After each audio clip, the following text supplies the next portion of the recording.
What's up, everybody, and welcome back. As always, buying a new car can be one of the most fun experiences you can have, but the last thing you want to do is buy a lemon, which is why Consumer Reports has come up with their top 10 worst cars for 2018, and I'm going to go over that list for you right now, and without hesitation, we're going to get right into it.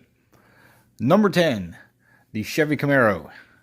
Believe it or not, the Camaro seems to be riddled with issues, some of which begin with the paint. The clear coat seems to peel off way too soon in life, so you might want to take a look at that when buying one or considering one.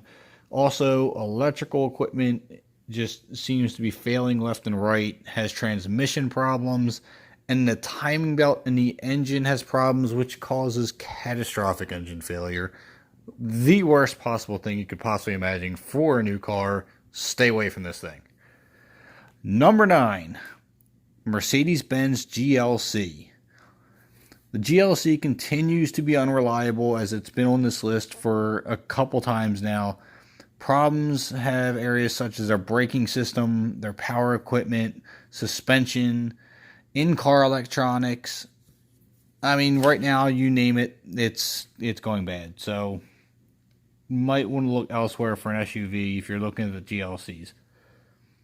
Next one on the list, number 8. This one actually disappoints me a little bit, because when I saw this thing come out, I was like, this thing is cool looking. It's upscale. It's practical. I actually really wanted one, and then I found it on the list and seen all the problems it had, and that is the Jaguar FPace.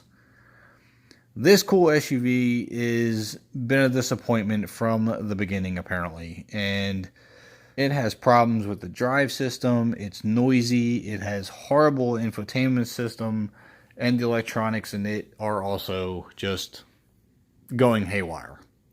So it seems like a lot of companies are having electrical issues right now. Number 7, the GMC Acadia. This SUV has been rated the worst SUV of all time by Consumer Reports. That says something. Problems with this thing is the entire drivetrain, the power windows are going up, the electronics again. That's just a very short list of many problems. If you're considering GMC Acadia, I would immediately try to find yourself an alternative. Number 6, the Fiat 500. It's done poorly in the past, and it's back on the list again. I don't think it's ever been off the list, to be honest. It's having extremely problematic transmissions. Power equipment is failing, having shorts. The brakes, something with the anti-lock brake system, I believe they're saying is having problems. The infotainment center is locking up. So again, Fiat 500 on the list again, has been on there many years, and they just can't seem to get off of it. Another car that's been on the list many times, number 5, is the Ford Focus. This should be no surprise. The Focus is having transmission problems yet again. It's been on the list since 2012 for the same problem. They can't figure it out. It shifts weird, it's clunky, and in some cases, it's just complete transmission failure. Number 4, the Ford Fiesta. They share transmissions. I believe that's the problem here. So they also have the same transmission problems. The only difference with the Fiesta is they also have body integrity issues and failing climate controls. So, number 3, the Volvo XC90. This luxury SUV has yet to live up to its promise. It has horrible interior technology. The basic of electrical systems is having issues. It's a shame because it has a very strong engine and transmission. Number 2, Escalade. For a big SUV, it seems to have a cramped rear seat, poor climate control systems, and many transmission issues. Which brings us to number 1. The Tesla Model X.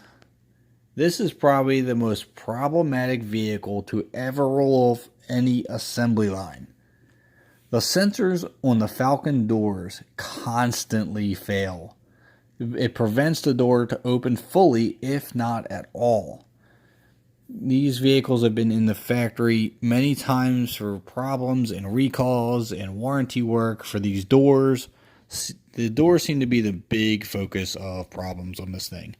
But a close second is the body integrity and the hardware holding the body together. Just it seems to be a very poorly built vehicle all around.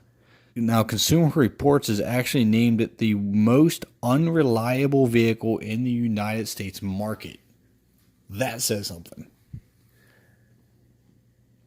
So there you have it. That's the top 10 worst vehicles of 2018. If you have any of these vehicles, comment below. I want to see if any of these allegations through Consumer Reports is legit. Do you have any problems with these vehicles if you have them? Are you not having any problems?